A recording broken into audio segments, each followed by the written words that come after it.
Okay everyone, welcome to Orcs Must Die 2. Now, you might be wondering why we're playing 2 instead of 1. Now, here's the thing, I do have number 1, but number 2 is much better, a massive improvement, and I think that you guys are more likely to get hooked on number 2 first, and then maybe you'll want to check number 1 out just to see how it plays out and how much... well, it's how much fun it is, really. Alright, so we're going to go to characters, we're going to create new character. We can either choose the War Mage or the Sorceress. War Mage enjoys killing orcs, sturdy and stupidly brave, or the Sorceress enjoys being in control at her best when fighting at long range. So basically this is like a sort of BTD6-esque game. This is where you choose your hero, literally. So you will be playing as these people. So I think, I do like the Sorceress better, but I think the story mainly revolves around the War Mage. So we're going to play as the War Mage here. We got to give him a name. Let's just go with Awesome 014. Classic, can't get it wrong. Okay, so there we go. 0 career kills, and we will start getting into the game. Alright, so you've got... if you get Orcs Must Die 2, you've got your story mode, you've got endless mode, which is just see how long you can survive. There's plenty of maps to try out. There's classic mode, where if you have Orcs Must Die 1, you can play on the classic maps from the first game. There are weekly challenges that still are ongoing. So people are still creating new weekly challenges for this game, and you can play them every week. It's quite fun. So that's that. Water, Fire and Water, Family Ties, and Are We There Yeti are all DLC with 3 maps and are much harder than the regular story. Alright. And then for difficulty, you can either choose Apprentice, War Mage, or Nightmare. War Mage is like the regular Apprentice. You can only get like potential 2 out of 2. War Mage you can get 5 out of 5, and I think Nightmare's the same as War Mage, but you have to finish the game on War Mage first before you can start playing on Nightmare. Okay, I think that sums everything up. You can see your leaderboards with your friends there. There's a spell book, but we'll get into that after the first match. Let's check out The Edge.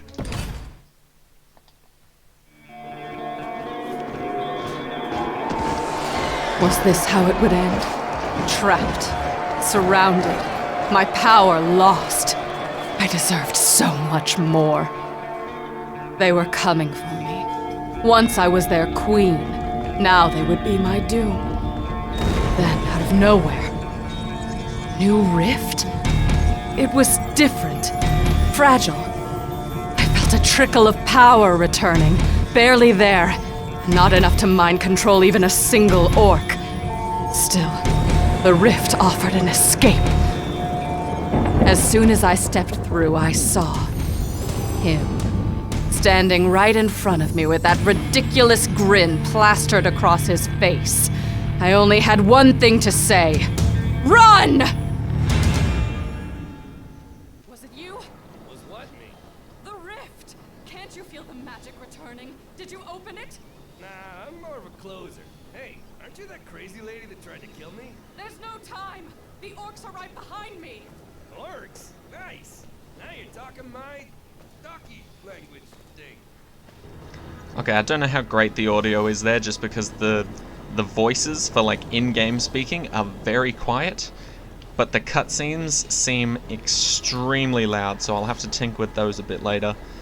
Maybe in the next video if you guys want to see that. So here we go. My sensitivity is insanely high, but that's alright, I can deal with that. So if you look up at the top right, you might see a bit of a resemblance to BTD6. So the enemies will come from here, they will follow this wispy line all the way around here, and essentially their goal is to get into that room right there. So, ooh, okay, I need to turn that sensitivity down, that is insane. Turn it down, there we go. How's that? Is that better? That's much better, okay. So yeah, essentially the enemies have to follow this blue little wispy line. They come out from here, they have to get over there. There's these train tracks, but we'll decide about... we'll talk about them a bit later. Now, B to choose our defenses. So, we have a few things unlocked, some of which are unlocked because of DLC opportunities, but essentially we've got ourselves a blunderbuss shotgun. It says primary attack the enemy at a distance. Secondary, launch grenades that throw enemies. This is like your hero's main weapon, so you can use that as well as the traps as well. So we're just going to go with the default things that the game usually starts us off with, which is the arrow wall and the tar, and I shall demonstrate how those work right now. So in BTD 6, obviously you have each of your individual towers, and basically each tower has their own unique identity as a monkey or some sort of village or offset of a monkey in a support tower. So we've got wall spikes, so not exactly a monkey. Oh yeah. But essentially, as you can see from the little death translucent box, the second an orc steps in here, the trap will trigger, shooting a bunch of arrows from this wall, and most traps have a sort of cooldown, so once it gets used, it's not going to be able to be used again immediately. So we're just going to litter these traps all along these walls. And then now that we've got these all set up, we can put the tar down in a few more rounds. Okay, so let's get it going and start killing off some orcs. So it works very similarly to BTD 6, except these guys are not balloons, but you can get points for taking them out. There's the arrow wall in power, or in use, in action, I should say. So there you go. They don't deal the most damage in the world, but they are still decent damage dealers. And there's also that little minecart that flies past and can also damage any enemies that walk in its path when it's coming around. Alright, but it's quite nice. Very simple game. It starts you off with a very nice map. Just like pretty straight cut and run sort of area. So now, if we put down this tar is essentially like your classic glue gunner. Slows down the orcs if they walk through it. As you can see, it makes them go a lot slower, so that your arrow walls can be a bit more precise and take them out. Alright, so that's pretty much the basics of the game. I'm gonna hopefully try and get through around 2 levels per episode, but later on when the maps get a lot harder, we might have to stick to just 1 map per episode. If you guys enjoy it, that is. If you guys really don't like it, then I won't have to upload anymore. I just thought, considering a lot of my channel is BTD 6 related, I thought you guys might enjoy a bit of a difference. So there you go, there you just saw the grenade. Essentially, every weapon that like your hero can wield will have a left click and a right click ability. Left click's just like a regular shotgun. Let's take a moment to reflect on my mistakes. Oh, who am I kidding? I didn't make any. And the right click is good old grenade launcher, which has a bit of knockback, a bit of explosion. But if you have a look up at the top left, it also uses some mana. So I can't just spam grenades willy-nilly. It does restrict me a little bit. But, as you can also see, the orcs are dropping these red and blue potions. So essentially, if I lose any health by getting too close to the orcs and they start hitting me, I can just pick up a red potion. That'll heal me, and I'll be good as new. And the same thing with these blue potions. Like if I just go spam a whole bunch of grenades and pick that up, I won't have to wait for it to recharge. It'll just instantly refill my mana. So the first level's always pretty pathetically easy. It's only later on where you really have to start relying on your traps to be consistent. Otherwise, you could easily get screwed over from the side. Alright, so... And as we go on, we'll just send it. You can, like, for the most part, this game is on auto start. So from BTD 6, essentially the game will just play and keep going no matter what. And you cannot turn that off, but certain waves will give you a break and will allow you to choose sort of when to send them, which is quite nice. But yeah, it just helps you set up your defense if it's a little bit too difficult to go straight into it. Honestly, I've always loved this game. I don't know when I found out about it, but the second I did, it was like immediately installing. It was everything I loved into one. Bit of tower defense, bit of first/third person shooter. I think we knocked someone onto the railroads accidentally there. And just in general, like an amazing upgrade system as well. Okay, so there we go. We just finished the first level. We give ourselves a little dance and do the splits. And now we get to see the upgrades. So, we just unlocked a Spike Trap. Does damage when stepped on, resets after firing. So, if we go to the stats, you get 4 skulls for keeping all of your rift points. I should have probably mentioned that. Those are like your lives, like in BTD 6. Essentially, if you keep all of your lives, you will get 4 skulls, and if you complete the map under the allocated par time, you will get another bonus skull on top of that. And there are some extras you can go for example, Untouchable. I did that one on purpose. If you don't get hit by any orcs, you get 2 extra skulls. Perfect Victory is just having full health. Victory is just winning 100 career kills. Just, you get the gist. Alright, so now that we've got 10 new skulls, we can go into the spellbook and start purchasing upgrades or new gear. So if we go into weapons, so we can upgrade our blunderbuss, or we could get crossbow, a blade staff, or a wind belt. The Ring of Lightning is a masterpiece. Absolute masterpiece, along with the Dwarven Hammer. In fact, I don't know why we can get that right about now. I thought that was something you unlock later on in the game, but I guess not. Oh, here we go. So the Ice Amulet and the Flame Braces, as you can see, they've got this little lock symbol. It essentially just means you'll unlock it playing the campaign, so you can't just buy it with skulls. Alright, so then we've got ourselves the weapons, we've got ourselves the traps. Have a look at a few of those. I feel like a lot of them are quite expensive, or just unlocked through the campaign. So I feel like we'll leave traps alone for now. I think we'll just upgrade what we have. And there's also trinkets. So trinkets offer a passive ability. So if you have it equipped on one of your bar, on your slot at the bottom of the screen, that I was scrolling through to get my weapons or place traps. So if you have it equipped, it will deal the passive.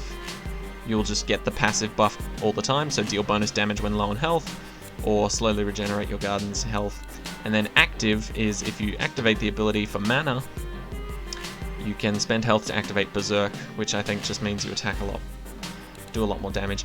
And then there's your classic vanity items where you can just sort of buy fun costumes to make the game a bit more different. And then of course this top one is your inventory, so everything you already have unlocked.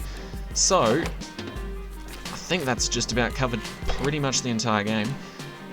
So if we go into Blunderbuss here, we can either buy one of the unique upgrades or we can level up the Blunderbuss. Now, with these unique upgrades, you can only choose one, but once you purchase it, you can choose the other one for free if you want to swap it out. It doesn't cost you another 5. So, Blunderbuss primary attack sometimes causes targets to briefly bleed, so like a damage over time effect, or Blunderbuss primary attack sometimes knocks back heavy enemies.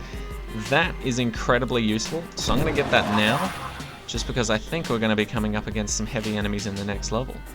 And as you can see, it's 0 now, so you can in fact, so there you go. Only one unique upgrade is allowed. You will lose your current unique upgrade if you buy this one. It's not true, I can just give the other one back anyway. Alright, and then we're going to upgrade the damage and less mana of the grenades. Alright, so let's move on to the next level. You guys get the gist of it now, I hope. Hey, look, another rift opened up. And I hope you enjoy it as much as I do. Where are we? What are these tunnels? We're in the Dwarven Mines. It's where I work. You're a miner now? It's not like I had an in-demand skill set beyond the whole build orc cast spells thing. Plus, turns out people weren't exactly grateful when I shut off the magic juice. Alright, I don't know if you guys could hear that in-game dialogue there, but is awful. It's awfully quiet. Alright, so now that we are on level 2, we get to choose 4 items to take with us, instead of just 3 like last level. And you can see which items we've upgraded because these 2 items don't have a border, but this one has like a nice brownie border around the card itself, and there's this little shield icon here which appears at the top right of the little upgrade here.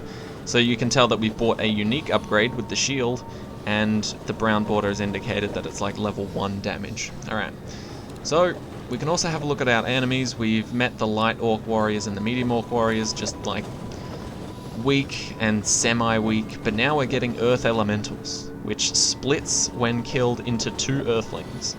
So essentially this is legit so much like BTD6. So this could be like a rainbow balloon that splits into 2 zebra balloons, right? It's insanely similar. Alright, so we've unlocked the spike trap. I think it's only fair to start off using that. And we'll touch up on all the rest of these things later, but just for now, we're going to use what the campaign offers us. Also, fun fact about this game, it's like incredibly handy feature that you wouldn't expect. This inventory, so to speak, you can order in whatever way you want. So for example, if I just order by like weapons first, and then wall traps next, and then ceiling traps next, then floor traps, and then trinkets, just like this, it'll stay in this order. It won't reset or change or whatever. It'll just stay in that perfect order, and it's quite nice to organize everything. Alright, so now if we have a look at the map, we've got 2 rifts this time. One's going to open there on the first round. That one's going to open a little bit later, but both of them are converging on that one door at the back there. So we need to start setting up some defense. What I like to do on this map is just set up defense heavily on one side, and then just kind of leave the other side alone, at least for the first few fights, just because I can handle that side on my own fairly easily. Alright, so Right there, that's a spot. I'm thinking we're going to go for mainly floor traps this time, just to test out these spikes. We're going to do a bit of a checkerboard pattern, where we just alternate between the tar and the spike traps, just to see how much damage they do and how well they are performing. Alright, Oh, it's about to get real. let's start this up. So just, if you don't know what the spike traps do, essentially it's just that. It's nothing spectacular, but it can deal quite a bit of damage, and it is a floor trap, so it is a bit more versatile than some of the other traps that we'll come across. But just for now, we don't need to place any other traps. We can just kind of chill with this, setting up a chessboard of death and slaughter. But yeah, if you're a fan of BTD6 and you don't even need to be that great at like a third-person shooter game. I'm awesome. You can just be sort of average, and you'd still have quite a lot of fun playing this. Plus, I mean, you'd get the hang of it anyway. So, it says a new rift is opening. That means this side is opening up. I just wanted to make sure that that side's fairly well defended. Plus, if anything leaks on that side, or if anything gets through that defense, we can always you can always see it on the top right map. Little red dots indicating the enemies, so we'd be able to see if anything got started to slip past, things like that. So we should just be able to clean this up fairly easily. Now that our grenades are a bit more cheaper and a bit more damage dealing, we can start launching them a bit more. So now you can see on the map, yep, and they just said it, there was an orc that I launched down the below, and you can see it on the minimap, just so that we're not leaking any orcs. A little present for you, one for you, and one for you. Okay, just set up the death trap even more. Let's see how far these guys can get. Just on their own. I won't shoot them. Not yet, at least. Okay, so the first wave did not get through at all, which is exactly what we want. I'll be trying to keep an eye on like the mini-map for situations like this where like orcs might sneak through while I'm not looking. But essentially, if things start to go a bit haywire, if shit starts to hit the fan, I can always just back up towards where they're aiming to be and just protect this one hallway. Like, some people like to just protect the one hallway at the back here because they're both going to converge and this will be the ideal spot to get in the most damage. But I don't like that just because it leaves it till it's very late in the round before you actually start taking things out. It's like if you played BTD6 by putting all of your defense at the very back of the map. It's just not an ideal situation that you want to be in. So there we go, we'll even extend the checkerboard out a bit. Alright, let's send this last wave. I think we'll be getting the Earth Elementals here, so you'll see how they work. But yeah, essentially, just as you go through the story, you'll unlock new weapons, new traps, new trinkets, get more skulls, upgrade more things. You'll verse new enemies. This guy. Our ability does make it so that our shotgun can knock him down because he's classed as a heavy enemy. So that's pretty handy. And these guys are no problem. I forgot I kind of just abandoned the right side of the whole place. But as you can see, if we can handle this fairly easily. There's also traps that are preset for you. So for example, we can use that to take out the Earth Elemental, take out the rest of these guys fairly easily. And yes, you can like stun lock a lot of these guys just by continuously shooting them and knocking them down. It's a bit cheesy, but whoa. I should not have been doing this. Oh no. Whoops. Put you out of your misery. There you go. And then, as you can see, splits into two. The bad thing about the guy that splits into two is that the little minions that pop out do not care about attacking the hero. So they will not go after the hero, they will just run straight for the exit. And that can be quite dangerous in certain situations.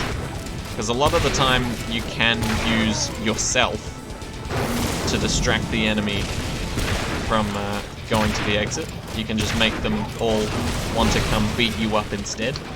But certain enemies just ignore it. I could have sworn someone fell down. Maybe they got run over. Go.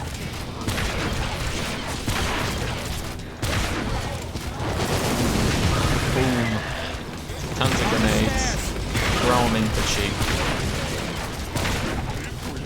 And you can even place traps like mid-round if you really must. And a lot of the times it will be necessary. But I don't think it'll be too necessary, at least not this early. But yeah, the blunderbuss is doing an amazing job at the moment. Now that's a sticky situation. So we should be quite alright.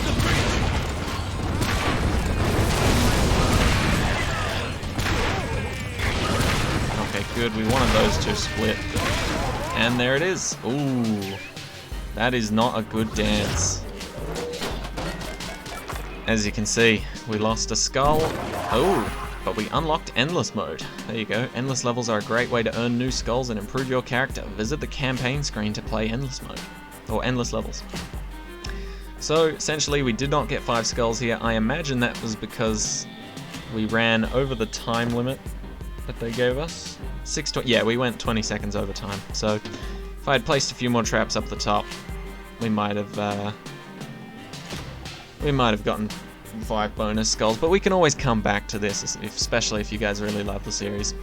So, trinkets. We did just unlock a, where was it? Healing Trinket. Slowly regenerates health, active, heals self and allies. So you can in fact play this as a co-op game, but sadly it is only that. You can't play with 3 or more players. At least not in this game. But, yeah, so I'm thinking we should just upgrade the blunderbuss even more. It is our main weapon at this point, but we could try out some other weapons, and I do plan on testing out everything as we go along. I just wanted to show you guys the blunderbuss, which is like the main starting weapon if you don't get any of the DLCs. The stone staff is awesome. I've kind of held off of using it, but just like the weapons, the traps can be upgraded. You can do levels, you can get the unique upgrades, and then you can get special upgrades. So for example, the arrow walls can now be placed on the ceiling, is a special upgrade. It's not the greatest upgrade in the world, so I'll probably ignore this, but you can get special upgrades which will do a bit more. So arrows sometimes set enemies on fire, and arrows sometimes chill enemies, reducing their movement speed. So it kind of combines into being also a tar trap, or you can make the arrows deal more damage by setting the enemies on fire. Or you can just upgrade the raw damage potential anyway. So there's really a lot to go through.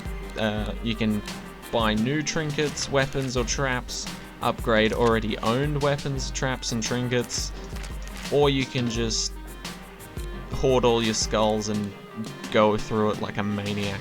I personally love Brimstone. Brimstone's amazing, so I'm gonna get that. Essentially, it just burns enemies and fades out after dealing damage, recharges over time. So it's kind of like your... What would this be equivalent to in BTD6? It's like your Spike Factory, essentially. So if anything runs over this, they're just going to take damage. And the Spike Factory will have to put out more spikes after they've run it over for the recharging. Alright, but that's going to do it for this episode. I hope you guys enjoy this. And if you do, we will make it a regular series that we can go back to every now and then. Or at least finish the campaign. We've got plenty of DLCs and other maps to do, endless mode as well, that we could give a shot. Endless mode is pretty much just like chimps mode. You just try your best to survive as long as you can, and then hopefully you get through it. Alright, but this has been Orcs Must Die 2. Highly recommend you guys check it out. There's still quite a bit of campaign to go through. We did the first 2 levels. There is many more to come. Alright, so hope you guys enjoyed this. This has been Orcs Must Die 2, like I said. Go play it for yourself if you want. Very similar to BTD6, but at the same time it takes a different sort of vibe turn with things, makes it a bit more interactive on your part rather than just kind of like, okay, well I'm set up now, autoplay on, 2 times speed, I'm gonna go make myself coffee or something. You do have to participate in this. All the levels are very well balanced so that if you do not participate, your traps cannot help you and save you by themselves. Unless you're doing some sort of endless insane strategy where you get to like level 1000, but that's for the crazy people that can actually do that. I am not one of those people. So, thank you guys so much for watching. I hope you enjoyed, and I will see you all in the next video. Take care, guys.